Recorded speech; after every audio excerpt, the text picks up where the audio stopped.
श्री गणेशाय नमः। संक्षिप्त महाभारत सौप्तिक पर्व। तीनों महारथियों का एक वन में विश्राम करना और वहां अश्वत्थामा का पांडवों को कपट पूर्वक मारने का निश्चय करके कृपाचार्य और कृतवर्मा से सलाह लेना। कृपाचार्य और अश्वत्थामा का संवाद। नारायणं नमस्कृत्य नरं चैव नरोत्तमं देवीं सरस्वतीं व्यासं ततो जयमुदीरये। अंतर्यामी नारायण स्वरूप भगवान श्री कृष्ण, उनके नित्य सखा नर स्वरूप नर रत्न अर्जुन, उनके लीला प्रकट करने वाली भक्ति सरस्वती और उनके वक्ता महर्षि वेद व्यास को नमस्कार करके आसुरी संपत्तियों पर विजय प्राप्ति पूर्वक अंतःकरण को शुद्ध करने वाले महाभारत ग्रंथ का पाठ करना चाहिए। तब अश्वत्थामा, कृपाचार्य और कृतवर्मा ये तीनों वीर दक्षिण की ओर चले और सूर्यास्त के समय शिविर के पास पहुंच गए। इतने ही में उन्हें विजय अभिलाषी पांडव वीरों का भीषण नाद सुनाई दिया। अतः उनकी चढ़ाई की आशंका से वे भयभीत होकर पूर्व की ओर भागे और कुछ दूर जाकर उन्होंने मुहूर्त भर विश्राम किया। राजा धृतराष्ट्र ने कहा, संजय, मेरे पुत्र दुर्योधन में 10,000 हाथियों का बल था। उसे भीमसेन ने मार डाला। इस बात पर एकाएकी विश्वास नहीं होता। मेरे पुत्र का शीर वज्र के समान कठोर था, उसे भी पांडवों ने संग्राम भूमि में नष्ट कर दिया। इससे निश्चय होता है कि प्रारब्ध से पार पाना किसी प्रकार संभव नहीं है। भैया संजय, मेरा हृदय अवश्य फौलाद का बना हुआ है, जो अपने 100 पुत्रों की मृत्यु का संवाद सुनकर भी इसके हजारों टुकड़े नहीं हुए। भला अब पुत्रहीन होकर हम बूढ़े बूढ़िया कैसे जीवित रहेंगे? मैं एक राजा का पिता और स्वयं राजा ही था, जो अब पांडवों का दास बनकर किस प्रकार अपना जीवन व्यतीत करूंगा? और जिसने अकेले ही मेरे 100 के 100 पुत्रों का वध कर डाला और मेरी जिंदगी के आखिरी दिन दुख में कर दिए, उस भीमसेन की बातों को मैं कैसे सुन सकूंगा? अच्छा संजय, ये तो बताओ कि इस प्रकार बेटा दुर्योधन के धर्म पूर्वक मारे जाने पर कृतवर्मा, कृपाचार्य और अश्वत्थामा ने क्या किया? तो संजय ने कहा, राजन, आपके पक्ष के ये तीनों वीर थोड़ी ही दूर गए थे कि इन्होंने तरह तरह के वृक्ष और लताओं से भरा हुआ एक भयंकर वन देखा। वहाँ थोड़ी देर विश्राम करके उन्होंने घोड़ों को पानी पिलाया और थकावट दूर हो जाने पर उस सघन वन में प्रवेश किया।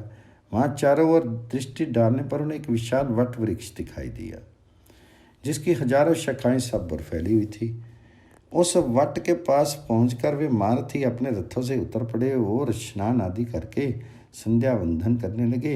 इतने में ही भगवान भास्कर अस्ताचल के शिखर पर पहुंच गए और संपूर्ण संसार में निशा देवी का आधिपत्य हो गया। सब और छिटके हुए ग्रह, नक्षत्र तथा तारों से शोभित गगन मंडल दर्शनीय वितान के समान शोभा पाने लगा। अभी रात्रि का आरंभ काल ही था। कृतवर्मा, कृपाचार्य और अश्वत्थामा दुख और शोक में डूबे हुए उस वट वृक्ष के निकट पास ही पास बैठ गए और कौरव तथा पांडवों के विगत संहार के लिए शोक प्रकट करने लगे। अत्यंत थके होने के कारण नींद ने उन्हें दर्द दबाया। इसे आचार्य कृप और कृतवर्मा सो गए। यद्यपि ये महामूल्य पलंगों पर सोने वाले, सब प्रकार की सुख सामग्रियों से संपन्न और दुख के अनभ्यासी थे, तो भी अनाथों की तरह पृथ्वी पर ही पड़ गई। किंतु अश्वत्थामा इस समय अत्यंत क्रोध और रोष में भरा हुआ था, इसलिए उसे नींद नहीं आई। उसने चारों ओर वन में दृष्टि डाली तो उसे उस वट वृक्ष पर बहुत से कौवे दिखाई दिए। उस रात हजारों कौवों ने उस वृक्ष पर बसेरा किया था और वे अनंत से अलग अलग घोंसलों में सोए हुए थे। इसी समय उसे एक भयानक उल्लू उस ओर आता हुआ दिखाई दिया। वह धीरे धीरे गुनगुनाता वट की एक शाखा पर कूदा और उस पर सोए हुए अनेकों कौवों को मारने लगा। उसने अपने पंजों से किन्हीं कौवों के पर नोच डाले, किन्हीं के सिर काट दिए, किन्हीं के पैर तोड़ दिए। इस प्रकार अपनी आंखों के सामने आए हुए अनेकों कौवों को उसने बात की बात में मार डाला। इससे वह सारा वट वृक्ष कौवों के शीर और अंग अवयवों से भर गया। रात्रि के समय उल्लू का ये कपटपूर्ण व्यवहार देखकर अश्वत्थामा ने भी वैसा ही करने का संकल्प किया। उस एकांत देश में वह विचरने लगा और ये विचारने लगा, इस पक्षी ने अवश्य मुझे संग्राम करने की युक्ति का उपदेश दिया है। ये समय भी इसी के योग्य है। पांडव लोग विजय पाकर बड़े तपस्वी, बलवान और उत्साही हो रहे हैं। इस समय अपनी शक्ति से तो मैं उन्हें मार नहीं सकता और राजा दुर्योधन के आगे उनका वध करने की मैं प्रतिज्ञा कर चुका हूँ। अब यदि मैं न्याय के अनुसार युद्ध करूँगा तो निस्संदेह मुझे अपने प्राणों से हाथ धोना पड़ेगा। हाँ, कपट से अवश्य सफलता हो सकती है और शत्रु का भी खूब संहार हो सकता है। पांडवों ने भी जो पद पद पर अनेकों निंदनीय और कुत्सित कर्म किए हैं।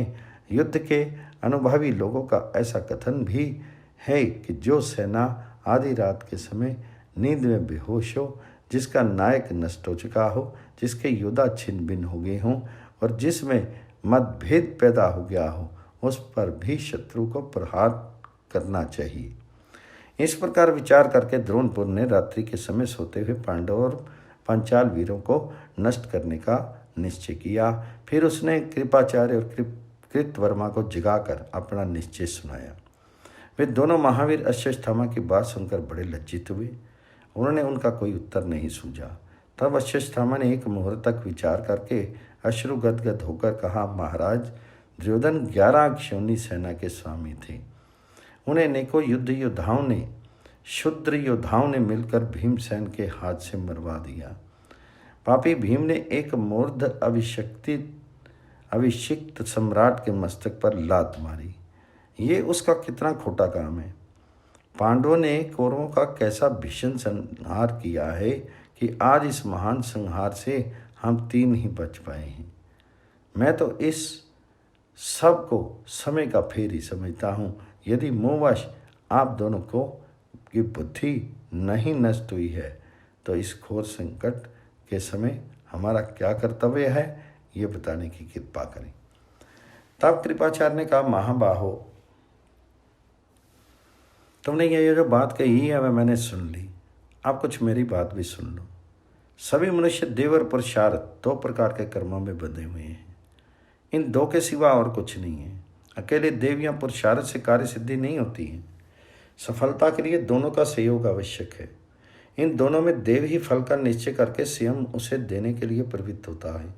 तो भी बुद्धिमान लोग कुशलतापूर्वक पुरुषार्थ में लगे रहते हैं। मनुष्य के संपूर्ण कार्य और प्रयोजन इन्हीं दोनों में से सिद्ध होते हैं। उनके लिए हुए पुरुषार्थ की सिद्धि भी देव के ही अधीन है और देव की अनुकूलता से ही उन्हें फल की प्राप्ति होती है। कार्य कुशल मनुष्य देव के अनुकूल न होने पर जो कार्य हाथ में लेते हैं, बहुत सावधानी से करने पर भी उसका कोई फल नहीं होता। इसके विपरीत जो लोग आलसी और अमनस्वी होते हैं, उन्हें तो किसी काम को आरंभ करना ही अच्छा नहीं लगता। किंतु बुद्धिमानों को ये बात नहीं रुचती, क्योंकि संसार में कोई भी कर्म प्रायः निष्फल नहीं देखा जाता। परंतु कर्म ना करने पर जो दुख ही दिखाई देता है, जो प्रयत्न ना करने पर भी देव योग से ही सब प्रकार के फल प्राप्त कर लेते हैं, अथवा जिन्हें चेष्टा करने पर भी कोई फल नहीं मिलता, ऐसे लोग तो विरले ही होते हैं। तथापि तत्परतापूर्वक कार्य में लगे हुए मनुष्य आनंद से जीवन व्यतीत कर सकते हैं और आलसियों को कभी सुख नहीं मिलता। इस जीव लोक में प्रायः तत्परता के साथ कर्म करने वाले ही अपना हित साधन करते देखे जाते हैं। यदि उन्हें कार्य आरंभ करने पर भी कोई फल नहीं मिलता तो उनकी किसी प्रकार की निंदा नहीं की जा सकती, परंतु जो बिना कुछ किए ही फल पा लेता है उसकी लोक में निंदा होती है और प्रायः लोग उससे द्वेष करने लगते हैं। इस प्रकार जो पुरुष देव और पुरुषार्थ दोनों के सहयोग को ना मानकर केवल देव या पुरुषार्थ के ही भरोसे पड़ा रहता है, वह अपना अनर्थ ही करता है। यही बुद्धिमानों का निश्चय है। कई बार उद्योग करने पर भी तो जो फल नहीं मिलता, उसमें पुरुषार्थ की न्यूनता और देव, ये 2 कारण हैं। परंतु पुरुषार्थ न करने पर जो कि कर्म सिद्ध हो ही नहीं सकता। अतः जो पुरुष वृद्धों की सेवा करता है, उससे अपने कल्याण का साधन पूछता है और उनके बताए हुए हितकारी वचनों का पालन करता है, उसका ये आचरण ठीक माना जाता है। कार्य का आरंभ कर देने पर वृद्ध जनों द्वारा सम्मानित पुरुषों से बार बार सलाह लेनी चाहिए। कार्य की सफलता वे परम कारण माने जाते हैं तथा सिद्धि उन्हीं के आश्रित कही जाती है। जो पुरुष वृद्धों की बात सुनकर कार्य आरंभ करता है उसे अपने कार्य का फल बहुत जल्द प्राप्त हो जाता है, किंतु जो पुरुष राग, क्रोध, भय या लोभ से किसी कार्य में प्रवृत्त होता है वह उसमें सफलता पाने में असमर्थ रहता है और तुरंत ही ऐश्वर्य से भ्रष्ट हो जाता है। दुर्योधन भी लोभी और ओछी बुद्धि का पुरुष था। उसने असमर्थ होने पर भी मूर्खता के कारण बिना विचार किए अपने हितैषियों का अनादर करके दुष्टजनों की सलाह से ये काम आरंभ किया था। पांडव लोग गुणों में उससे बड़े चढ़े थे, तथापि बहुत रोकने पर भी उसने उनसे वैर ठाना। वह महलों से भी बड़ा दुस्वभाव का था और पहले से भी बहुत बड़ा दुस्वभाव का था, इसलिए धीरज धारण नहीं कर सका और ना उसने अपने मित्रों की ही बात सुनी। इसी से अपने प्रयास में से विफल होकर उसे पश्चाताप करना पड़ा। हम लोगों ने उस पापी का वध उसका पक्ष लिया था, इसलिए हमें भी ये महान अनर्थ भोगना पड़ा। मैं बहुत सोचता हूँ, तथापि इस कष्ट से संतप्त होने के कारण मेरी बुद्धि को, जो आज भी कोई हित की बात नहीं सूझती, मनुष्य जब स्वयं हित अहित का विचार करने में असमर्थ हो जाए तो उसे अपने सुहृदों से सलाह लेनी चाहिए। वही इसे बुद्धि और विनय की प्राप्ति हो सकती है, वही इसे अपने हित का साधन में मिल सकता है। पूछने पर वे लोग जैसी सलाह दें वही इसे करना चाहिए। अतः हम लोग राजा धृतराष्ट्र, गंधारी और महामती विदुर जी से मिलकर सलाह लें और हमारे पूछने पर जैसा वे कहें वही हम करें। मेरी बुद्धि तो यही निश्चय करती है। ये बात तो निश्चित ही है कि कार्य आरंभ किए बिना सफलता कभी नहीं मिलती, तथा जिनका काम उद्योग करने पर भी सिद्ध नहीं होता उनका तो प्रारब्ध ही खोटा समझना चाहिए। संजय कहते हैं, राजन, आचार्य कृप की ये धर्म और अर्थयुक्त शुभ सम्मति सुनकर अश्वत्थामा शोक से दहती हुई अग्नि के समान जलने लगा। फिर उसने मन को कड़ा करके कृप और कृतवर्मा दोनों से कहा, प्रत्येक मनुष्य में जो जुदी जुदी बुद्धि होती है उससे वे संतुष्ट रहते हैं। सब लोग अपने को ही विशेष बुद्धिमान समझते हैं, सबको अपनी ही समझ अच्छी जान पड़ती है। वे बार बार दूसरों की बुद्धि की निंदा और अपनी बुद्धि की बड़ाई करते हैं। यदि किसी कारणवश किन्हीं का विचार बहुतों से मनुष्यों से मिल जाता है तो वे एक दूसरे से संतुष्ट रहते हैं और बार बार एक दूसरे का सम्मान करते हैं, किंतु समय के फेर से फिर उन्हीं मनुष्यों की बुद्धियां विपरीत होकर एक दूसरे से विरुद्ध हो जाती हैं। मनुष्यों के चित्त प्रायः भिन्न भिन्न प्रकार के होते हैं, अतः उनके विभिन्न चित्तों के परिणाम स्वरूप भिन्न भिन्न प्रकार की बुद्धियां पैदा होती हैं। एक मनुष्य युवावस्था में एक प्रकार की बुद्धि से मुग्ध सा हो जाता है, मध्यमावस्था पर उस पर दूसरे प्रकार की बुद्धि सवार होती है और वृद्धावस्था में उसे अन्य ही प्रकार की बुद्धि अच्छी लगने लगती है। जब मनुष्य पर बड़ा भारी संकट आता है या जब उसे महान वैभव की प्राप्ति होती है तो उसकी बुद्धि से विकार आ जाता है। इस प्रकार एक ही मनुष्य में समय समय पर भिन्न भिन्न बुद्धियाँ होती रहती हैं और उस समय उसको अपनी पहली बुद्धि अरुचिकर हो जाती है, किंतु जो मनुष्य अपनी बुद्धि के अनुसार निश्चय करके जिस बात को अच्छी तरह समझता है वैसा ही अपना भाव बना लेता है, उसकी बुद्धि उद्योग में सहायक होती है। वह लोग अपनी ही बुद्धि और समझ का आश्रय लेकर तरह तरह की चेष्टाएं करते हैं और उन्हीं में अपना हित मानते हैं। आज आपत्तियों में पड़कर मुझे जो बुद्धि पैदा हुई है वह मैं आपको सुनाता हूँ। इससे अवश्य मेरे शोक का नाश हो जाएगा। प्रजापति प्रजाओं को उत्पन्न करके उनके लिए कर्म का विधान करता है और प्रत्येक वर्ण को एक एक विशेष गुण देता है। वह ब्राह्मण को सर्वोत्तम वेद विद्या, क्षत्रिय को उत्तम तेज, वैश्य को व्यापार कौशल और शूद्र को समस्त वर्णों के अनुकूल रहने की योग्यता देता है। संयमहीन ब्राह्मण बुरा है, तेजोहीन क्षत्रिय निकम्मा है, अकुशल वैश्य निंदनीय है और अन्य वर्णों के प्रतिकूल आचरण करने वाला शूद्र अधम है। मैं तो ब्राह्मण के अत्यंत पूजनीय उत्तम कुल में उत्पन्न हुआ हूँ। मंद भाग्य होने से ही इस शास्त्र धर्म का अनुष्ठान कर रहा हूँ। यदि शास्त्र धर्म को जानकर भी मैं ब्राह्मणत्व की ओट लेकर इस महान कर्म को ना करूं तो मेरा ये आचरण सत्पुरुषों को अच्छा नहीं लगेगा। मैं रण क्षेत्र में दिव्य धनुष और दिव्य शस्त्र धारण करता हूँ। ऐसी स्थिति में पिताजी को युद्ध में मारा गया देखकर अब मैं किस मुंह से सभा में बोलूँगा।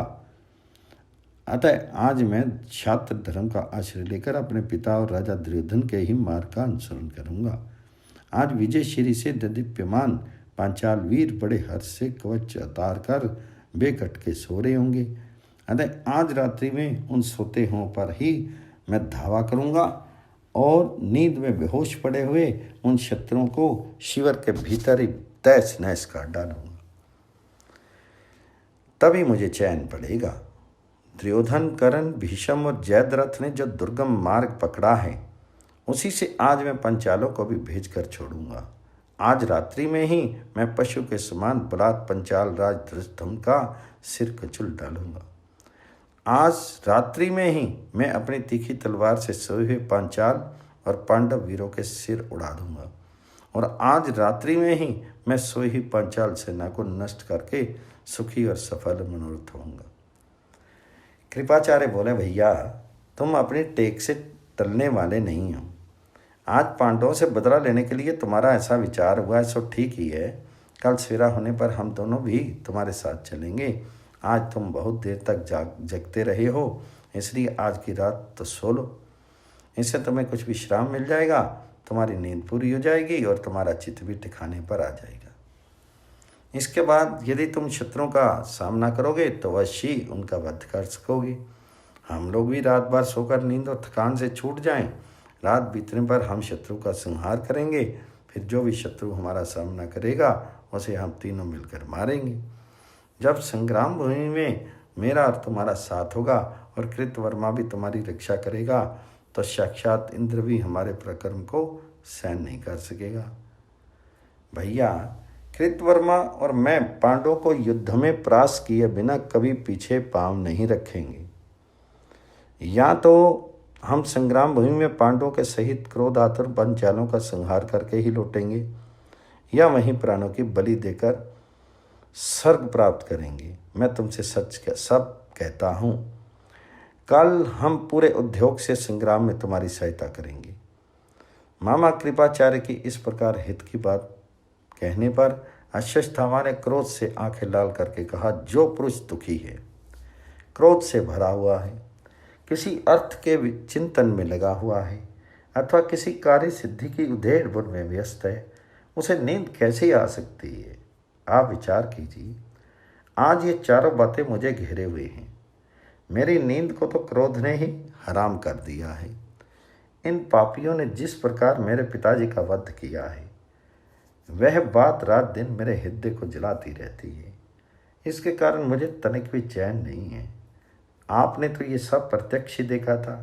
उससे हर समय मेरे मर्म स्तनों को पीड़ा होती रहती है। मेरे जैसा व्यक्ति इस लोक में एक मुहूर्त भी किस प्रकार जी रहा है?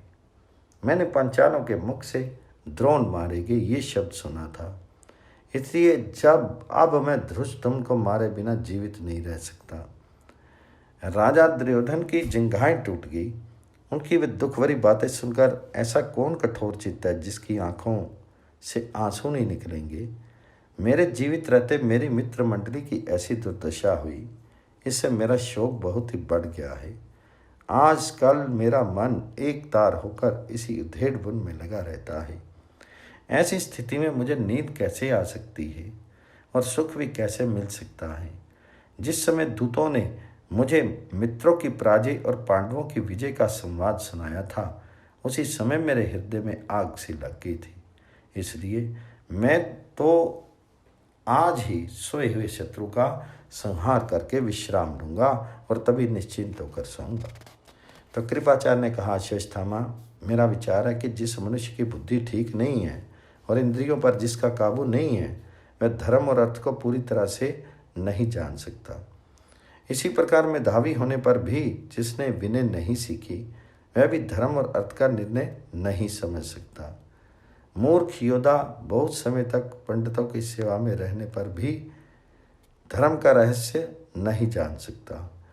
जिस प्रकार कड़छी दाल का स्वाद नहीं चख सकती, किंतु जैसे जीभ दाल का स्वाद तुरंत जान लेती है, वैसे ही बुद्धिमान पुरुष एक मुहूर्त भी पंडितों के पास रहकर तत्काल धर्म को पहचान लेता है। जो पुरुष धर्म श्रवण की इच्छा वाला, बुद्धिमान और संयत इंद्रिय होता है, वह सब शास्त्रों को समझ लेता है। परंतु जो दुरात्मा और पापी मनुष्य बतलाए हुए अच्छे काम को छोड़कर दुख रूप फल देने वाले कर्मों को किया करता है, उसे किसी प्रकार उस कर्म से नहीं रोका जा सकता। जो सनात होता है, उसको सहृदगण ऐसे कर्म करने से रोका करते हैं, पर उसके प्रारब्ध में यदि सुख मिलना होता है तो वह उस कर्म में रुक जाता है, नहीं तो नहीं। कि जिस प्रकार विक्षिप्त चित्त पुरुष को भला बुरा कहकर काबू में किया जाता है, उसी प्रकार सहृदगण भी समझा बुझाकर और डांट डपट कर उसे वश में कर सकते हैं, नहीं तो वह वश में नहीं आ सकता और उसे दुख ही उठाना पड़ता है। तात, तुम भी मन को काबू में करके उसे कल्याण साधन में लगाओ और मेरी बात मानो, जिससे तुम्हें पश्चाताप नहीं करना पड़े। जो सोए हुए हों, जिन्होंने शस्त्र रख दिए हों, रथ और घोड़े खोल दिए हों, जो मैं आपका ही हूँ ऐसा कह रहे हों, जो शरणागत हों, जिनके बाल खुले हुए हों, जिनके वाहन नष्ट हो गए हों, लोक में उन लोगों का वध करना धर्मता अच्छा नहीं समझा जाता। इस समय रात्रि में सब पांचाल वीर निश्चिंतापूर्वक कवच उतार कर निद्रा में चेत पड़े होंगे। जो पुरुष उनसे इस स्थिति में द्रोह करेगा, वह अवश्य बिना नौका के अगाध नरक में डूब जाएगा। लोक में तुम समस्त शस्त्रधारियों में श्रेष्ठ कहे जाती हो। अभी तक संसार में तुम्हारा कोई छोटे से छोटा दोष भी देखने में नहीं आया। तुम सूर्य के समान तेजस्वी हो, अतः कल जब सूर्य उदित हो तो सब प्राणियों के सामने अपने शत्रुओं को संग्राम में परास्त करना। अश्वत्थामा बोला, मामा जी, आप जैसा कहते हैं निसंदेह वह ठीक है, परंतु इस धर्म मर्यादा को तो पांडवों ने पहले ही सैकड़ों टुकड़े कर डाले हैं। धृष्टद्युम्न ने प्रत्यक्ष ही आपके और समस्त राजाओं के सामने मेरे शस्त्रहीन पिताजी का वध किया था। रथियों में श्रेष्ठ कर्ण को जब उसका पहिया फंस गया था और वे बड़े संकट में पड़ गए थे, उसी समय अर्जुन ने मार डाला था।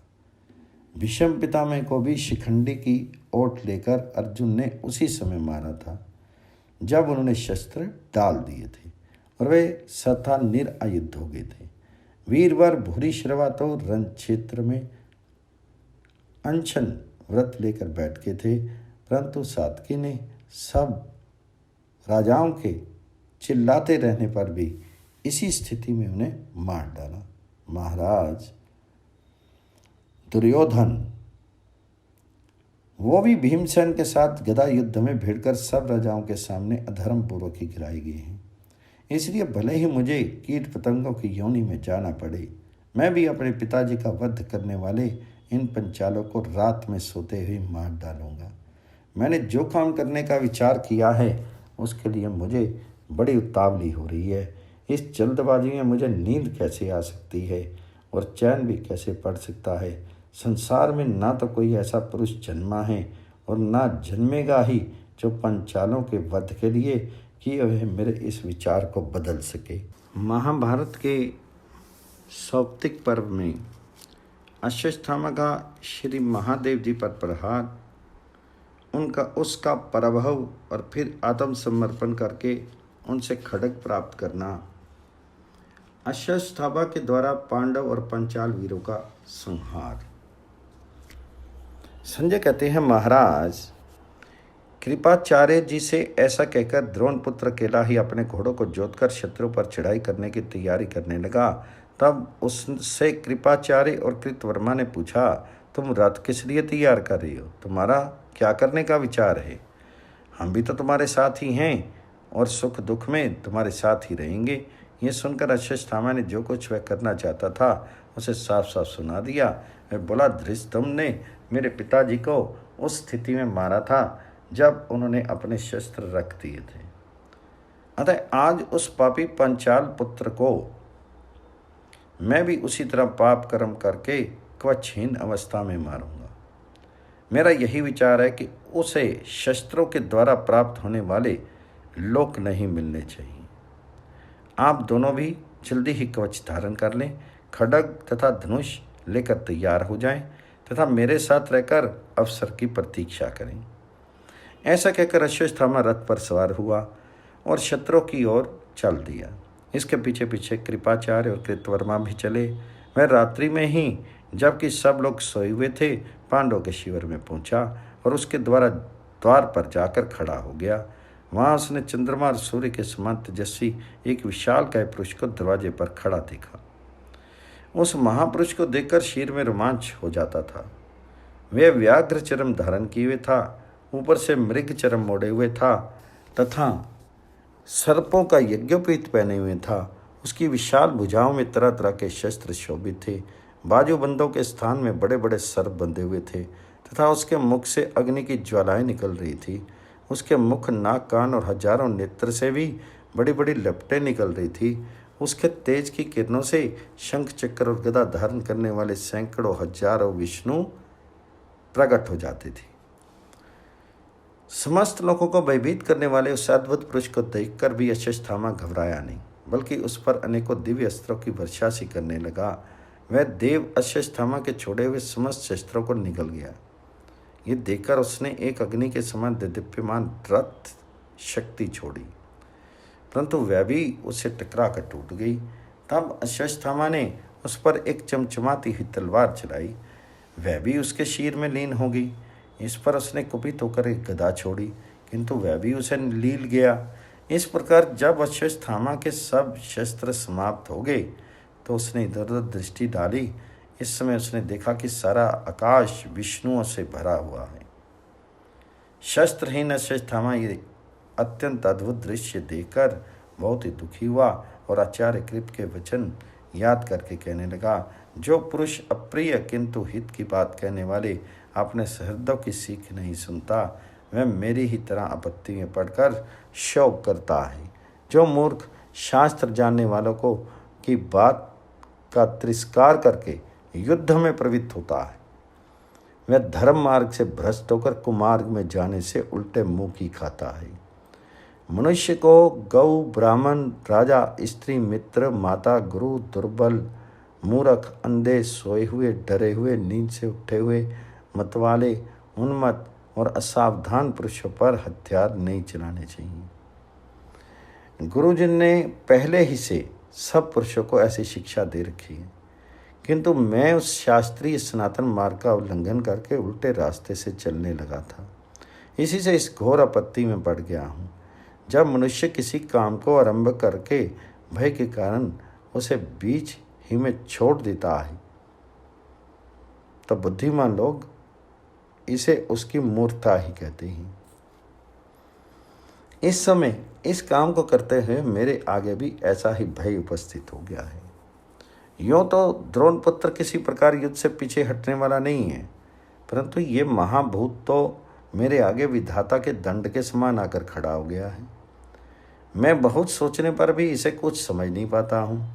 निश्चय ही मेरी बुद्धि जो अधर्म से कलुषित हो गई है, उसका दमन करने के लिए ही ये भयंकर परिणाम सामने आया है। निस्संदेह इस समय मुझे जो युद्ध से हटना पड़ रहा है वह देव का ही विधान है। सचमुच देव की अनुकूलता के बिना आरंभ किया हुआ मनुष्य का कोई भी काम सफल नहीं हो सकता। अतः अब मैं भगवान शंकर की शरण लेता हूँ, जो जटाजूटधारी, देवताओं के भी वंदनीय, उमापति, सर्पापहारी और त्रिशूल धारण करने वाले, ये ही इस भयानक देवी विघन को नष्ट करेंगे। ऐसा सोचकर द्रोण पुत्र अश्वत्थामा रथ से उतर पड़ा और देवादिदेव श्री महादेव जी के शरणागत होकर इस प्रकार स्तुति करने लगा। आप उग्र हैं, अचल हैं, कल्याण में हैं, रुद्र हैं, शर्व हैं, सकल विद्याओं के अधीश्वर हैं, परमेश्वर हैं, पर्तों पर शयन करने वाले हैं, वरदायक हैं, देव हैं, संसार को उत्पन्न करने वाले हैं, जगदीश्वर हैं, नीलकंठ है, अजन्मा है, शुक्र हैं, दक्ष यज्ञ का विनाश करने वाले हैं, सरसंहारक हैं, विश्वरूप हैं, भयानक नेत्रों वाले हैं, बाहुरूप हैं, उमापति हैं, शमशान में निवास करने वाले हैं, गर्वीले हैं, महान गण अध्यक्ष हैं, व्यापक हैं, खट्वांग धारण करने वाले हैं। आप रुद्र नाम से प्रसिद्ध हैं। आपके मस्तक पर जटा शोभित है। आप ब्रह्मचारी हैं और त्रिपुरासुर का वध करने वाले हैं। मैं अत्यंत शुद्ध हृदय से आत्मसमर्पण करके आपका यजन करता हूँ। सभी ने आपकी स्तुति की है, सभी के आप स्तुत्य हैं और सभी आपकी स्तुति करते हैं। आप भक्तों के सभी संकल्पों का पूर्ण करने वाले हैं।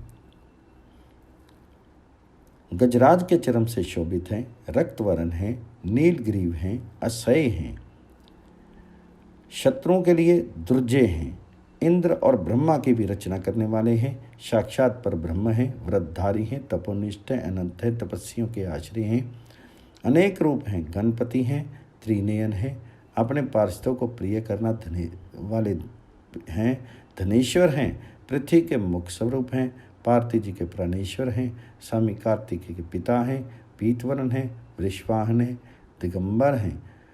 आपका वेश बड़ा ही उग्र है।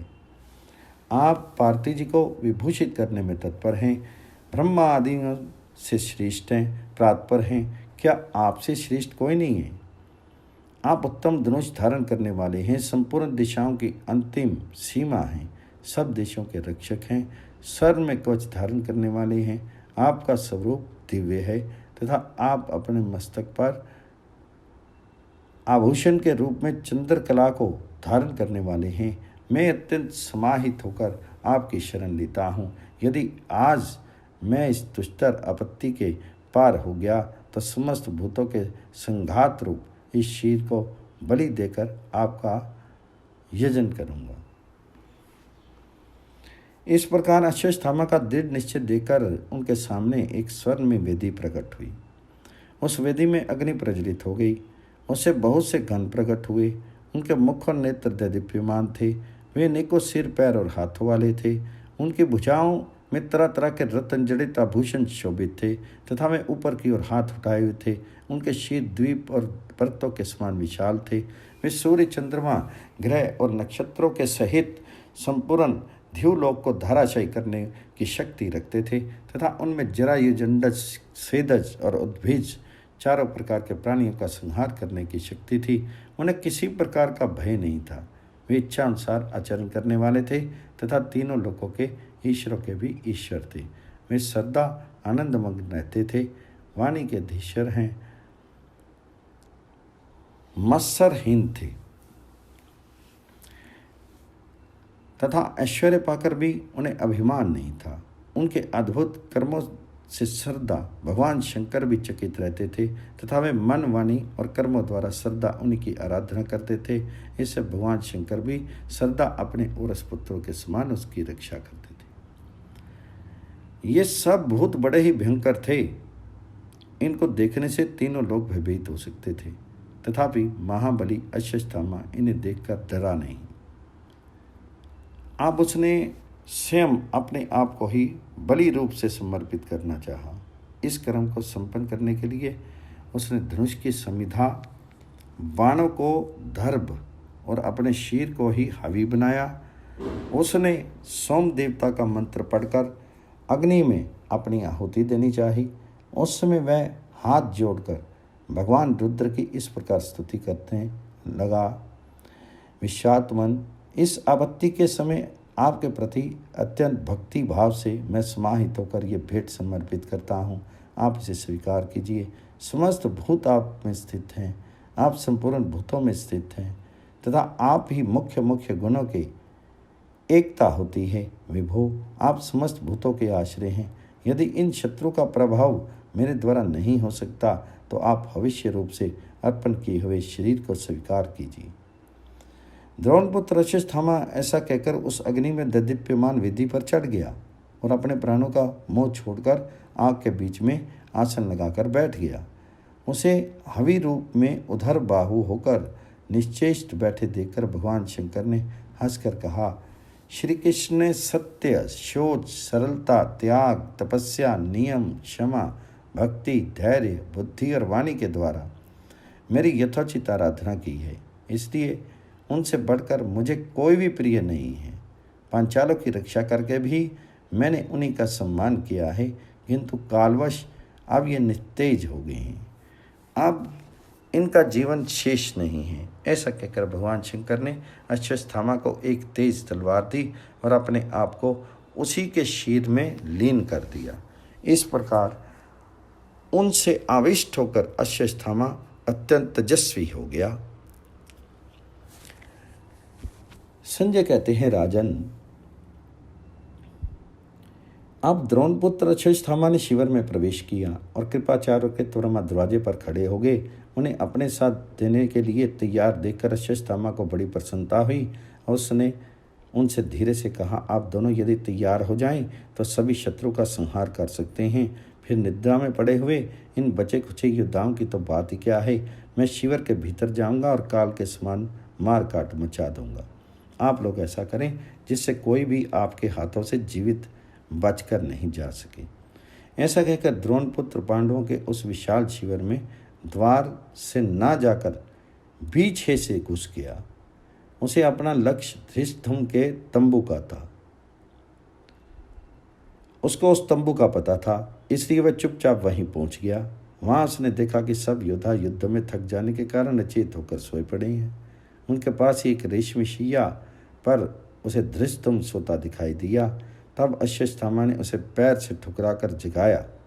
पैर लगते ही रण उन्मत्त धृष्टद्युम्न जाग पड़ा और महारथी अश्वत्थामा को आया देखकर ज्यों ही वह पलंग से उठने लगा तो उस वीर ने उसके बाल पकड़कर पृथ्वी पर पटक दिया। इस समय धृष्टद्युम्न भय और निद्रा से दबा हुआ था। साथ ही अश्वत्थामा ने उसे चोर की पटक भी लगाई थी, इसलिए वह निरुपाय हो गया। अश्वत्थामा ने उसकी छाती और गले दोनों घुटने टेक दिए। धृष्टद्युम्न बहुत तेरा चिल्लाया और छटपटाया, किंतु अश्वत्थामा उसे पशु की तरह पीटता रहा। अंत में उसने अश्वत्थामा को नखों से पकोड़ते हुए लड़खड़ाती जबान से कहा, आचार्य पुत्र, व्यर्थ देरी मत करो, मुझे हथियार से मार डालो। उसने इतना कहा ही था कि अश्वत्थामा ने उसे जोर से दबाया और उसकी स्पष्ट वाणी सुनकर कहा, अरे कुल कलंक, अपने आचार्य की हत्या करने वाले को पुण्य लोक नहीं मिल सकते, इसलिए तुझे शस्त्र से मारना उचित नहीं है। ऐसा कहकर उसने कुपित होकर अपने पैरों की चोटों से धृष्टद्युम्न के मर्म स्थानों पर प्रहार किया। इस समय धृष्टद्युम्न की चिल्लाहट से घर की स्त्रियां रखवाले भी जग पड़े। उन्होंने एक अलौकिक पराक्रम वाले पुरुष को धृष्टद्युम्न पर प्रहार करते देखकर उसे कोई भूत समझा, इसलिए भय के कारण उनमें से कोई भी बोल नहीं सका। अश्वत्थामा ने धृष्टद्युम्न को इस प्रकार पशु की तरह पीट पीट कर मार डाला। इसके बाद वह स्तंभों से बाहर आया और रथ पर चढ़कर सारी छावनी में चक्कर लगाने लगा। पंचाल राज धृष्टद्युम्न को मरा देखकर उनकी रानियां और रखवाले शोकाकुल होकर विलाप करने लगे। उनके कोलाहल से आसपास के क्षत्रिय और चौंक कर कहने लगे, क्या हुआ, क्या हुआ। तब स्त्रियों ने बड़ी दीन वाणी से कहा, अरे जल्दी दौड़ो, जल्दी दौड़ो, हमारी तो समझ में नहीं आता, ये कोई राक्षस है या मनुष्य है। देखो, इसने पंचाल राज को मार डाला और अब रथ पर चढ़कर इधर उधर घूम रहा है। ये सुनकर उन योद्धाओं ने एक साथ अश्वत्थामा को घेर लिया, किंतु पास आते ही अश्वत्थामा ने उन्हें रुद्र अस्त्र से मार डाला। इसके बाद उसने बराबर के तंबू में उत्तमोजा को पलंग पर सोते देखा। उसके भी कंठ और छाती को उसने पैरों से दबा दिया। उत्तमोजा चिल्लाने लगा, किंतु अश्वत्थामा ने उसको भी पशु की तरह पीट पीट कर मार डाला। युधामन्युओं ने समझा कि उत्तमोजा को किसी राक्षस ने मारा है, इसलिए वह गदा लेकर दौड़ा और उससे अश्वत्थामा की छाती पर चोट की। अश्वत्थामा ने लपक कर उसे पकड़ लिया और फिर पृथ्वी पर पटक दिया। युधामन्यु ने छूटने के लिए बहुत तेरे हाथ पैर पटके, किंतु अश्वत्थामा ने उसे भी पशु की तरह मार डाला। इस प्रकार उसने नींद में पड़े हुए अन्य महारथियों पर भी आक्रमण किया। वे सब भय से कांपने लगे, किंतु अश्वत्थामा ने उन सभी को तलवार से मौत के घाट उतार दिया। शिविर के विभिन्न भागों में उसने मध्यम श्रेणी के सैनिकों को भी निद्रा में बेहोश देखा और उस सब को भी एक क्षण में ही तलवार से तहस नहस कर डाला। इस तरह अनेकों योद्धा घोड़े और हाथियों को उस तलवार की भेंट चढ़ा दिया। इससे उसका सारा शरीर खून से लथपथ हो गया। वह साक्षात काल के समान दिखाई देने लगा। उस समय जिन योद्धाओं की नींद टूटती थी वे ही अश्वत्थामा का शब्द सुनकर भुचक्के से रह जाते थे, उसे राक्षस समझकर आंखें मूंद लेते थे। इस प्रकार भयंकर रूप धारण किए वह सारी छावनी में चक्कर लगा रहा था। जब द्रौपदी के पुत्रों ने धृष्टद्युम्न के मारे जाने का समाचार सुना तो निर्भय होकर अश्वत्थामा पर बाण बरसाने लगे। अश्वत्थामा अपनी दिव्य तलवार लेकर उन पर टूट पड़ा और उससे प्रतिविंध्य की कोख फाड़ डाली। इससे वह प्राणहीन होकर पृथ्वी पर गिर पड़ा। सुतसोम ने पहले तो प्रास से चोट की, फिर वह भी तलवार लेकर द्रोणपुत्र की ओर चला। अश्वत्थामा ने तलवार के सहित उसकी वह भुजा काट डाली और फिर उसकी पसली पर प्रहार किया। इससे हृदय फट जाने के कारण वह पृथ्वी पर गिर पड़ा। इसी समय नकुल के पुत्र शतानिक ने एक रथ का पहिया उठाकर बड़े जोर से अश्वत्थामा की छाती पर मारा। अश्वत्थामा ने भी तुरंत ही उस पर चोट की। उससे वे व्याकुल होकर पृथ्वी पर गिर पड़ा। फिर अश्वत्थामा ने उनका सिर काट डाला। अब श्रुतकर्मा परिघ लेकर अश्वत्थामा की ओर चला और उसके बाएं गाल पर चोट की, किंतु अश्वत्थामा ने अपनी तीखी तलवार से उसके मुंह पर ऐसा वार किया जिससे उसका चेहरा बिगड़ गया और वह बेहोश होकर पृथ्वी पर जा पड़ा। उसका शब्द सुनकर महारथी श्रुतकीर्ति अश्वत्थामा के सामने आया और उस पर बाणों की वर्षा करने लगा, किंतु अश्वत्थामा ने उसकी बाण वर्षा को ढाल पर रोक लिया और उसके सिर को धड़ से अलग कर दिया। इसके बाद उसने तरह तरह के शस्त्रों से शिखंडी और प्रभद्रक के वीरों को मारना आरंभ किया। उसने एक बाण से शिखंडी की भ्रकुटिया के बीच में चोट की और फिर पास जाकर तलवार से एक ही हाथ से उसके 2 टुकड़े कर दिए। इस प्रकार शिखंडी को मारकर वह अत्यंत क्रोध में भर गया और बड़े वेग से प्रभद्रकों पर टूट पड़ा। राजा विराट की जो कुछ सेना बची थी उसे उसने एकदम कुचल डाला और राजा ध्रुपद के पुत्र पौत्र और संबंधियों को खोज खोज कर मौत के घाट उतार दिया। अश्वत्थामा का सिंहनाद सुनकर पांडवों की सेना में सैकड़ों हजारों वीर जाग पड़े। उसने उनमें से किसी के पैर, किसी की जांघें, किसी की पसलियां काट डाली। उन सभी को बहुत अधिक कुचल दिया गया था। इससे ये भयानक चीत्कार कर रहे थे। इस प्रकार घोड़े और हाथियों के बिगड़ जाने से भी अनेकों योद्धा पिसके थे। उन सब की लोथों से सारी रणभूमि पट गई थी। घायल वीर, ये क्या है, कौन है, किसका शब्द है, ये क्या कर डाला, इस प्रकार चिल्ला रहे थे। उनके लिए अश्वत्थामा प्राणांतक काल के समान हो रहा था। पांडव और संजय वीरों में जो शस्त्र और कवचों से रहित थे और जिन्होंने कवच धारण कर लिए थे उन सभी को अश्वत्थामा ने यमलोक भेज दिया। जो लोग नींद के कारण अंधे और अचेत से हो रहे थे वे उनके शब्द से चौंक कर उछल पड़े, फिर भयभीत होकर जहाँ तहाँ छिप गए। डर के मारे उनके घिघी बंध गई और वे एक दूसरे से लिपट कर बैठ गए। इसके बाद अश्वत्थामा फिर अपने रथ पर सवार हुआ और हाथ में धनुष लेकर दूसरे योद्धाओं को यमराज के हवाले करने लगा। फिर वह हाथ में ढाल तलवार लेकर उस सारी छावनी में चक्कर लगाने लगा। अश्वत्थामा का सिंहनाद सुनकर योद्धा लोग चौंक पड़ते थे, किंतु निद्रा और भय से व्याकुल होने के कारण अचेत से होकर इधर उधर भाग जाते थे। उनमें से कोई बुरी तरह चिल्लाने लगते थे, कोई अनेकों ऊट-पटांग बातें करने लगते थे। उनके बाल बिखरे हुए थे, इसलिए आपस में एक दूसरे को पहचान भी नहीं पाते थे। कोई इधर उधर भागने में थक कर गिर जा गए थे।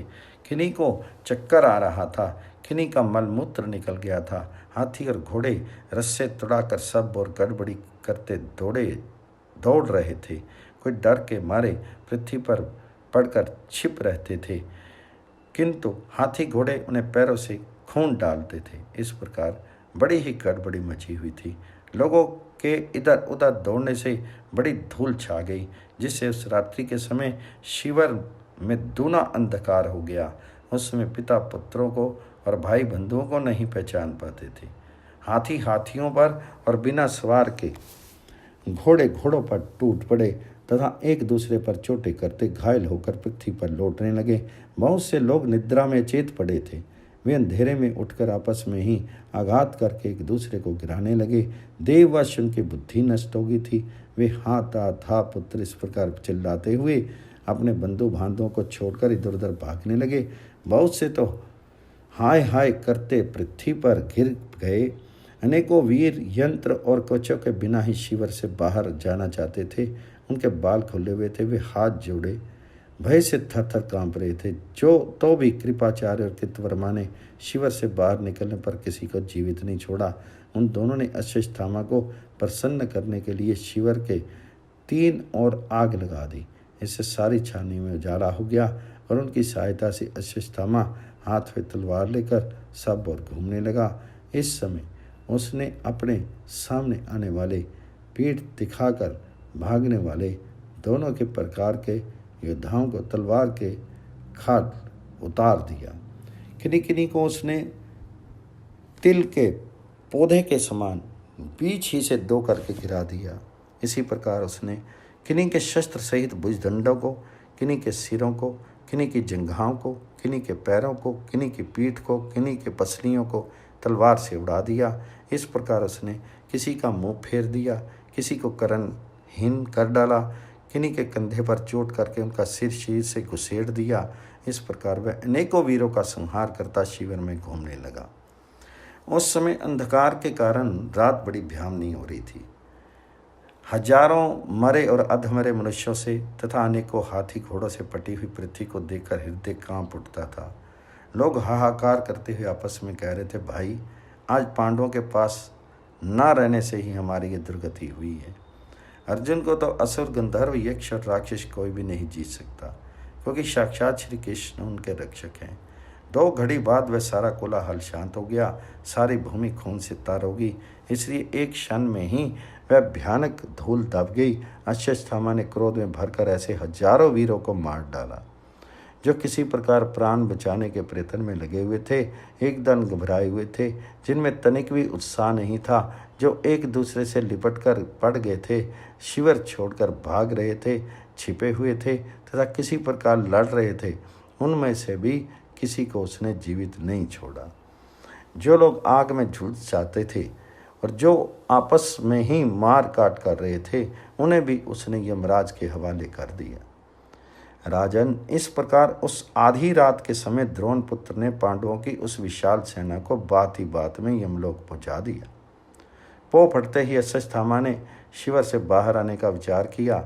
उस समय नर रक्त से सन कर वह तलवार इस प्रकार उसके हाथ से चिपक गई थी कि मानो वह उसी का एक अंग हो। इस प्रकार अपनी प्रतिज्ञा के अनुसार वह कठोर कर्म करके अश्वत्थामा पिता के ऋण से मुक्त होकर निश्चिंत हुआ। मैं छावनी से बाहर आया और कृपाचार्य एवं कृतवर्मा से मिलकर उन्हें प्रसन्नतापूर्वक अपनी सारी करतूत सुनाकर आनंदित किया।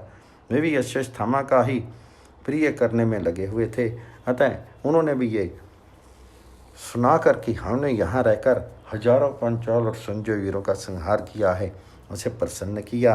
राजा धृतराष्ट्र पूछते हैं, संजय, अश्वत्थामा तो मेरे पुत्र की विजय के लिए ही कमर कसे हुए था, फिर उसने ऐसा महान कर्म पहले क्यों नहीं किया? तो संजय ने कहा, राजन, अश्वत्थामा को पांडव, श्री कृष्ण और सात्विकी से खटका रहता था, इसी से अब तक वह ऐसा नहीं कर सका। इस समय उनके पास ना रहने से उसने ये कर्म कर डाला। इसके बाद अश्वत्थामा ने आचार्य कृप और कृतवर्मा को गले लगाया और उन्होंने उनका अभिनंदन किया। फिर उसने हर्ष में भरकर कहा, मैंने समस्त पांचालों को, द्रौपदी के 5 पुत्रों को, संग्राम में बचे हुए सभी मत्स्य एवं सोमक वीरों को नष्ट कर डाला है। अब हमारा काम पूरा हो गया, इसलिए जहाँ राजा दुर्योधन है वहीं चलना चाहिए। यदि वे जीवित हों तो उन्हें भी ये समाचार सुना दिया जाए। संक्षिप्त महाभारत के सौप्तिक पर्व में अश्वत्थामा आदि का दुर्योधन को सब समाचार सुनाना और दुर्योधन की मृत्यु। राजा युधिष्ठिर और द्रौपदी का मृत पुत्रों के लिए शोक तथा द्रौपदी की प्रेरणा से भीमसेन का अश्वस्थामा को मारने के लिए जाना। संजय ने कहा, राजन, वे तीनों वीर संपूर्ण पांचाल वीरों और द्रौपदी के पुत्रों को मारकर जहां राजा दुर्योधन मरणासन अवस्था में पड़ा था उस स्थान पर आए। उन्होंने जाकर देखा तो इस समय उसमें कुछ ही प्राण शेष थे। वह जैसे तैसे अपने प्राण बचाए हुए था। उसके मुख से रक्त का वमन होता था तथा उसे चारों ओर से अनेकों भेड़िए और दूसरे हिंसक जीव घेरे हुए थे। वे सब ओर से चट कर जाना चाहते थे और वह बड़ी कठिनता से उन्हें रोक रहा था। इस समय उन्हें बड़े ही वेदना हो रही थी। दुर्योधन को इस प्रकार अनुचित रीति से पृथ्वी पर पड़े देखकर उन तीनों वीरों को असहाय कष्ट हुआ। अरे फूट फूट कर रोने लगे। उन्होंने अपने हाथों से दुर्योधन के मुंह का खून पोंछा और फिर दीन होकर विलाप करने लगे। कृपाचार्य ने कहा, विधाता के लिए कोई भी काम कठिन नहीं है। आज 11 अक्षौणी सेना का स्वामी राजा दुर्योधन इस समय इस प्रकार खून में लथपथ हुआ पृथ्वी पर पड़ा है। महलों में जिस प्रकार महारानी शयन करती थी उसी प्रकार ये सोने के पत्थर से मड़ी हुई गदा वीर दुर्योधन के लिए साथ सोई हुई है। काल की कुटिलता तो देखो। जो शत्रुसूदन सम्राट किसी समय मूर्धाभिषिक्त राजाओं के आगे आगे चलता था, आज वही भूमि में पड़ा धूल फांक रहा है। जिसके आगे सैकड़ों राजा लोग भय से सिर झुकाते थे, वही आज वीरशैया पर पड़ा हुआ है। पहले जिसे अनेकों ब्राह्मण अर्थ प्राप्ति के लिए घेरे रहते थे, उसी को आज मांस के लोभ से मांसाहारी प्राणियों ने घेर रखा है। अश्वस्थामा बोला, राजश्रेष्ठ, आपको समस्त धनुर्धरों में श्रेष्ठ कहा जाता है। आप साक्षात भगवान संकर्षण के शिष्य और युद्ध में कुबेर के समान थे। तो अभी भीमसेन को किस प्रकार आप पर प्रहार करने का अवसर मिल गया? आप सब धर्मों को जानने वाले हैं। शूद्र और पाई भीमसेन ने किस प्रकार आपको धोखे से घायल कर दिया? अवश्य काल की गति से पार पाना बड़ा कठिन है। भीमसेन ने आपको धर्म युद्ध के लिए बुलाया था, किंतु फिर अधर्म पूर्वक गदा से आपकी जांघें तोड़ डाली। इस प्रकार अधर्म से मारकर जब भीमसेन ने आपको ठुकराया, तब भी श्री कृष्ण और युधिष्ठिर ने उस शूद्र से कुछ नहीं कहा। धिक्कार है उन्हें। भीम ने आपको कपट से गिराया है। इसलिए जब तक प्राणियों की स्थिति रहेगी तब तक योद्धा लोग उसकी निंदा करेंगे। महर्षियों ने क्षत्रियों के लिए जो उत्तम गति बताई है, युद्ध में मारे जाने के कारण आपने वही प्राप्त कर ली। राजन, आपके लिए मुझे चिंता नहीं है। मुझे तो आपके पिता और माता गंधारी के लिए खेद है, जिनके सभी पुत्र काल के गाल में चले गए हैं। अब वे भिखारी बनकर दर दर भटकेंगे और हर समय उन्हें पुत्रों का शोक सताता रहेगा। वृष्णिवंशी कृष्ण और दुष्ट बुद्धि अर्जुन को धिक्कार है, जिन्होंने बड़ा भारी धर्मज्ञता का अभिमान रखकर भी भीमसेन के को मारते समय कोई रोक टोक नहीं की।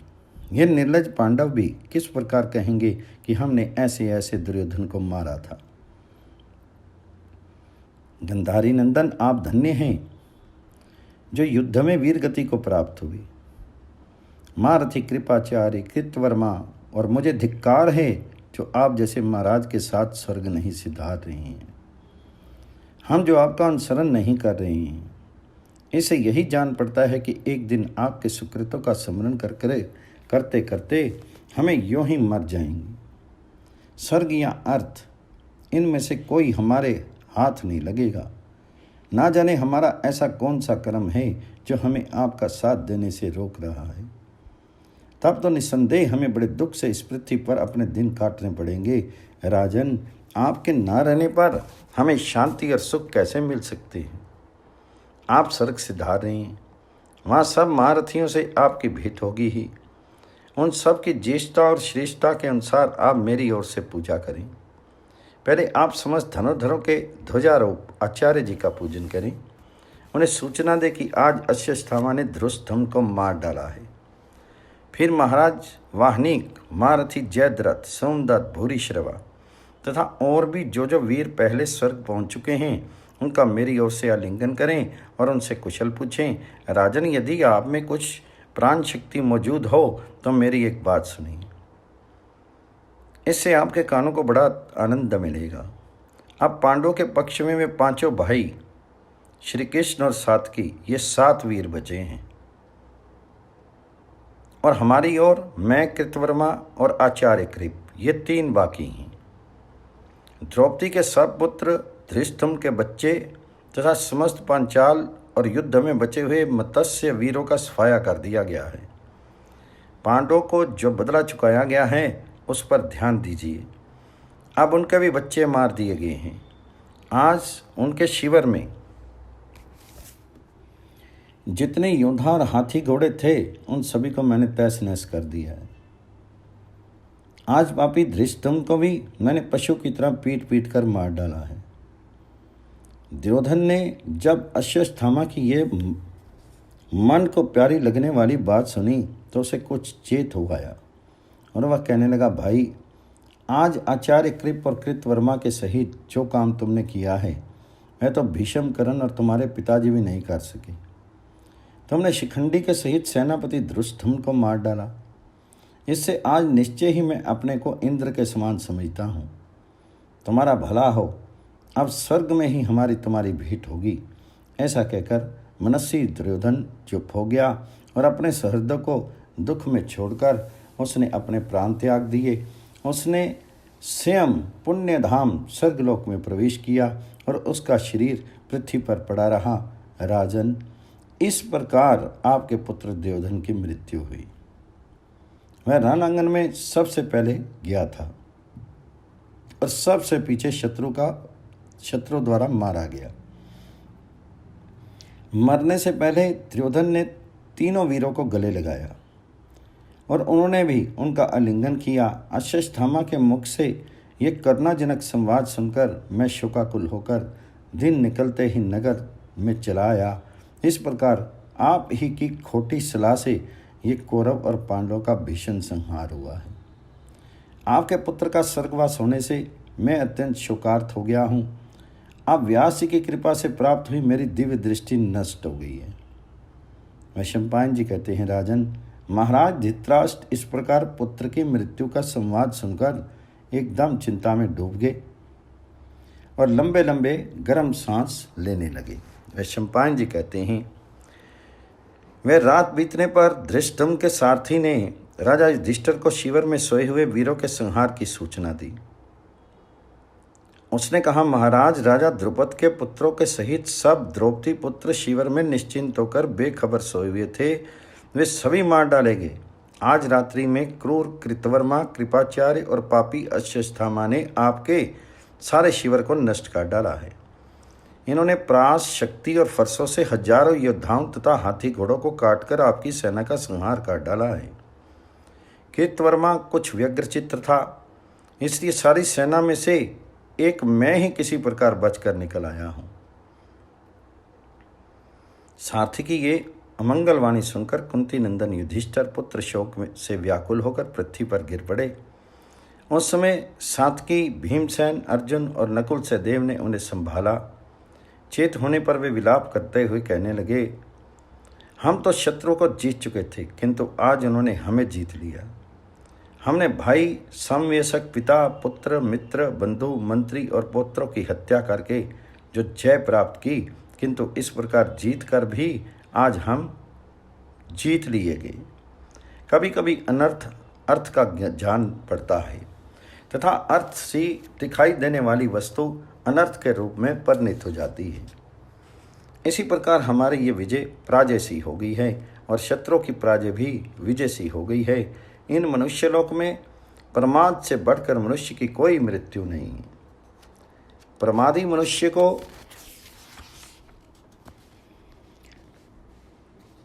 अर्थ सब प्रकार त्याग देते हैं तथा उसे अनर्थ सब ओर से घेर लेते हैं। वह विद्या, तप, वैभव और यज्ञ किसी प्रकार प्राप्त नहीं कर सकता। जिस प्रकार कोई व्यापारियों का बेड़ा समुद्र को पार करके किसी छोटी सी नदी में डूब जाए, उसी प्रकार आज हमारे प्रमाद से ही ये इंद्र के तुल्य राजाओं के पुत्र पौत्र सहज में ही मारे गए हैं। शत्रुओं ने अमरशवश जिन्हें सोते हुए ही मार डाला है, वे तो निस्संदेह स्वर्ग से धार गए हैं। परंतु मुझे तो द्रौपदी की चिंता है, क्योंकि जिस समय वह अपने भाइयों, पुत्रों और बूढ़े पिता पंचाल राज द्रुपद की मृत्यु का समाचार सुनेगी, उस समय उनके शोक जनित दुख को कैसे सह सकेगी। उनके हृदय तो आग सी लग जाएगी।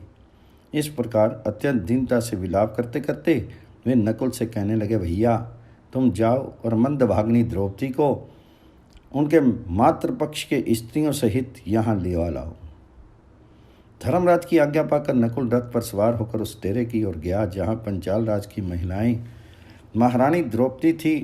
नकुल को भेजकर महाराज युधिष्ठिर शोकाकुल सहृदय के सहित रोते रोते उस स्थान पर गए जहाँ उनके पुत्र मरे पड़े थे। उस भीषण स्थान में पहुंचकर उन्होंने अपने खून में लथपथ सहृदय और सखाओं को पृथ्वी पर पड़े देखा। उनके अंग प्रत्यंग कटे हुए थे और बहुतों के सिर भी काट लिए गए थे। उन्हें देखकर महाराज युधिष्ठिर बहुत ही खिन्न हुए और फूट फूट कर रोने लगे। अपने पुत्र पौत्र और मित्रों को संग्राम में मरे देखकर वे अत्यंत दुखातुर हो गए। उनकी आंखों से आंसुओं की बाढ़ सी आ गई, शरीर कांपने लगा और बार बार मूर्छा आने लगी। तब उनके सहृदगण अत्यंत उदास होकर उन्हें धीरज बंधाने लगे। इसी समय शोकाकुल द्रौपदी को रथ में लेकर वहां नकुल पहुंचा। वह उपलव्य नामक स्थान में गई हुई थी। जिस समय उसने अपने सब पुत्रों को मारे जाने का अत्यंत शुभ समाचार सुना, वह तो बहुत ही दुखी हुई। उसका मुख शोक से बिल्कुल फीका पड़ गया और वह राजा युधिष्ठिर के पास पहुंचकर पृथ्वी पर गिर पड़ी। द्रौपदी को गिरते देखकर महाप्रकर्मी भीमसेन ने लपक कर अपनी दोनों भुजाओं से पकड़ लिया और उसे ढांढस बंधाया। तब वह रो रो कर राजा युधिष्ठिर से कहने लगी, राजन, अपने वीर पुत्रों को शास्त्र धर्म के अनुसार मारा गया सुनकर आप तो उपलव्य नगर में मेरे साथ रहकर याद भी नहीं करेंगे, परंतु पापी अश्वत्थामा ने उन्हें सोते हुए ही मार डाला। ये सुनकर मुझे तो उनका शोक आग की तरह जला रहा है। यदि आप आज ही साथियों के सहित उस पापी के जीवन का अंत नहीं कर देंगे तो वह अपने कुकर्म का फल नहीं पाएगा। तो याद रखिए, मैं यही आजीवन अनशन व्रत आरंभ कर दूंगी। ऐसा कहकर यशस्विनी द्रौपदी महाराज युधिष्ठिर के समीप ही बैठ गई। तब धर्मराज ने अपनी प्रिया को पास ही बैठे देखकर कहा, धर्मज्ञ, तुम्हारे पुत्र और भाई धर्मपूर्वक युद्ध करके वीर गति को प्राप्त हुए हैं। तुम्हें उनके लिए शोक नहीं करना चाहिए। अश्वत्थामा तो यहाँ से बहुत दूर दुर्गम वन में चला गया है। उसे मार ही डाला जाए तो तुम्हें ये बात कैसे मालूम होगी। तो द्रौपदी ने कहा, राजन, मैंने सुना है कि अश्वत्थामा के सिर में जन्म के साथ ही उत्पन्न हुई एक मणि है। सो संग्राम में उस पापी का वध करके उस मणि को ले आना चाहिए। मेरा यही विचार है कि उसे आपके सिर पर धारण कराकर ही मैं जीवन धारण करूंगी। धर्मराज ने ऐसा कहकर फिर द्रौपदी ने भीमसेन के पास आकर कहा, भीमसेन, आप क्षत्र धर्म को देखकर मेरी रक्षा करें। इंद्र ने जैसे शंबरासुर का मारा था, उसी प्रकार आप उस पापी का वध करें। यहाँ आपके समान प्रकर्मी और कोई पुरुष नहीं है। वारणाव्रत नगर में जब पांडवों पर बड़ा संकट आ पड़ा था, तब आप ही ने इन्हें सहारा दिया था। हिडंबासुर से पाला पड़ने पर भी आप ही इनके रक्षक हुए थे। विराट नगर में जब कीचक ने मुझे बहुत तंग किया था, तब भी आप ही ने उस दुख से मेरा उद्धार किया था। आपने जिस प्रकार ये बड़े बड़े काम किए हैं, उसी प्रकार इस द्रोण पुत्र को मारकर भी प्रसन्न हुई। द्रौपदी का ये तरह तरह का विलाप और भीषण दुख देखकर भीमसेन सह नहीं सके। वे अश्वत्थामा को मारने का निश्चय कर एक सुंदर धनुष लेकर रथ पर सवार हो गए तथा नकुल को अपना सारथी बनाया। उन्होंने बाण चढ़ाकर धनुष की टंकार की और शीघ्र घोड़ों को हकवा दिया। छावनी से निकलकर उन्होंने अश्वत्थामा के रथ का चिन्ह देखते हुए बड़ी तेजी से उनका पीछा किया। श्री कृष्ण का अश्वत्थामा के विषय में एक पूर्व प्रसंग सुनाना। वैशंपायन जी कहते हैं, जन्मेजय, भीमसेन के चले जाने पर यदुश्रेष्ठ भगवान श्री कृष्ण ने धर्मराज से कहा, राजन, आपके भाई भीमसेन पुत्र शोक के कारण अश्वत्थामा को संग्राम में मारने के लिए अकेले ही जा रहे हैं। ये आपको अपने सब भाइयों से अधिक प्रिय हैं। फिर इस कठिनाई के समय आप उनकी सहायता का उद्योग क्यों नहीं करते? आचार्य द्रोण ने अपने पुत्र को जिस ब्रह्मास्त्र की शिक्षा दी है वह सारी पृथ्वी को भी भस्म कर सकता है। वही परमास्त्र उन्होंने प्रसन्न होकर अर्जुन को भी दिया है। अश्वत्थामा बड़ा असहनशील है।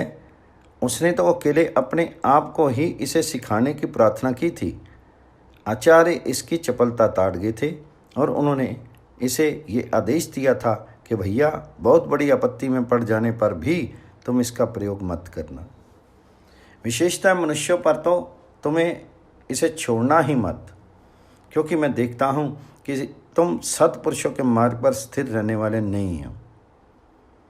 पिता की यह प्रिय वचन सुनकर दुरात्मा अश्वत्थामा सब प्रकार के सुख की आशा छोड़कर बड़े शोक से पृथ्वी पर विचरने लगा।